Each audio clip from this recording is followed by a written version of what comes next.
হইলে আর মূল্য যদি কবর যাওয়া লাগে তাহলে অস্বীকার ওনারা কোনোভাবেই করতে পারবে না, ভিতরে ভিতরে মনে করলো করতে হবে। বুঝতে পারছেন? আমি ওনাদের তো যতবার উপকার করছি ততবার ওনারা আমার ক্ষতিই করছে। ওই এক আর দুই আমি প্রথমত বুঝতে পারিনি, এখন সব বুঝলাম। কি ক্ষতি করেছে? অনেক ক্ষতি করেছে। আমার ইনকাম বন্ধ করে দিয়েছে, আমার এই 3 দিন না খাওয়াই রাখেছে। ওনাদের উপকার করে আমার ক্ষতি ছাড়া আমার লাভ হয়নি। আপনি আগে কোথায় ছিলেন? আমি আগে কোথায় ছিলাম? আমি বাংলাদেশ, সব জায়গায় আছি। বাংলাদেশে 364 থানা ছিল, সব জায়গায় আছি। সব জায়গায় টাকা ইনকাম করতেছি কষ্ট পরিশ্রম করে। খাচ্ছে তো ওনারা নিয়ে। ইনকামে সব ক্ষতি হয়ে গেছে। রাতে টাকা চুরি করে কিভাবে শুনেন?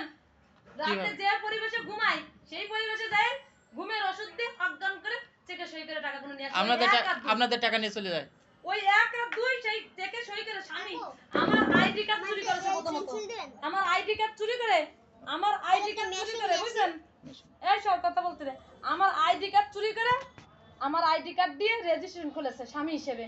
তারপরে সেই কাগজের দায়িত্বে স্বামী হিসেবে বাংলাদেশের স্বামী হিসেবে চেকের দায়িত্ব পাইছে। তারপরে অন্যজন হ্যাঁ চেকের দায়িত্ব পাইছে, এক আর দুই চেকের দায়িত্ব পাইছে। তারপরে মনে করেন সুইস ব্যাংকের দায়িত্ব পাইছে, টিপ সই করলে সুইস ব্যাংকে টাকা চলে যাচ্ছে। তাহলে রেজিস্ট্রেশন খুলে নেছে।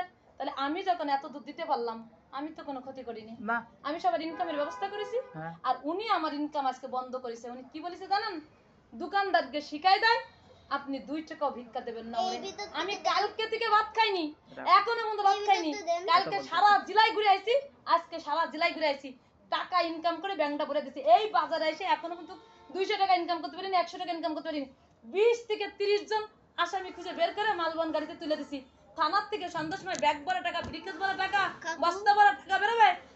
এক রাত নষ্ট বানাতে পারিনি। সবুজ হয়ে চেক হয়ে গেছে সাদা। আমার স্বামী না অন্যজনের স্বামী। তাহলে চেকের দায়িত্ব দিলাম আমি, আমার 100 টাকাও দিয়ে গেল না খাওয়ার জন্য। তাহলে কারের বলতেছেন এই পৃথিবীতে লোক আছে দুনিয়ায়?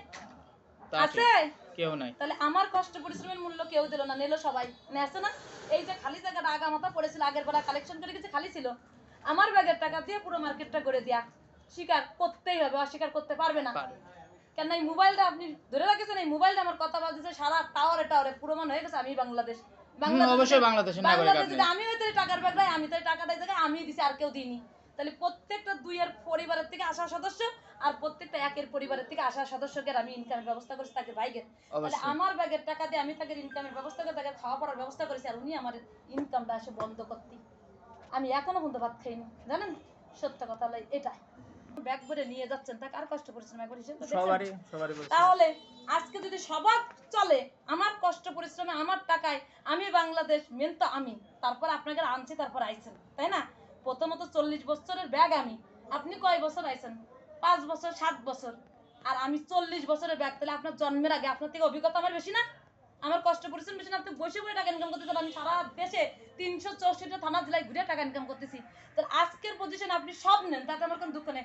আমারে না নেন তাতেও কোনো দুঃখ নেই, কিন্তু পথের জগতে আপনি আমার দিন মজুরি হিসেবে তো আমার বেতনের টাকাটা দেবেন। বেতনের টাকা না দেন, আমার দিন মজুরি হিসেবে একটা লোকের দিন মজুরি হিসেবে 200-300 টাকা আসে। টাকা দেওয়ার ক্ষমতা তো আমাদের নাই।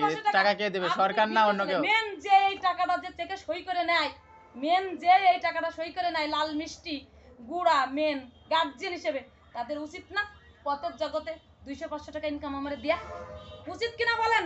আমি যদি মিথ্যা কথা বলি আপনার পার জুতো খুলে আমার মুখে মেরে দেবেন, যদি একটা মিথ্যা কথা আমার এখানে বলা হয়। আর দেখেন আপনি হাটে বাজারে মার্কেটে সাহায্য তুলতে সেখানে সেখানে টিপ মজা ডক্টর রনি বলে কি ওনারা তো কিডা? আপনি এই কথাটা বলার কিডা? আপনি কি আমার ঘর সংসার করে খাচ্ছেন? আপনি কি আমার দায়িত্ব নিচ্ছেন? আপনি আমার কাগজ দিয়ে জালিয়াতি করে আপনি টাকা চুরি করে খাচ্ছেন এবং আমার টাকা নিয়ে অন্য লোকেরা দিচ্ছেন। তাহলে আপনি যখন অপরাধী তখন এই কথা আপনার বলে শোভা পায় না যে উনি যখন কষ্টে আছে 2 টাকা সাহায্য তুলে ওনার ভাতের খোরাক খিদা মেটাচ্ছে, সেখানে আমি কেন কথা বলতে যাব? আমি তো ওনারা কিছুই দিই না, আমি তো ওনার সবই নিচ্ছি।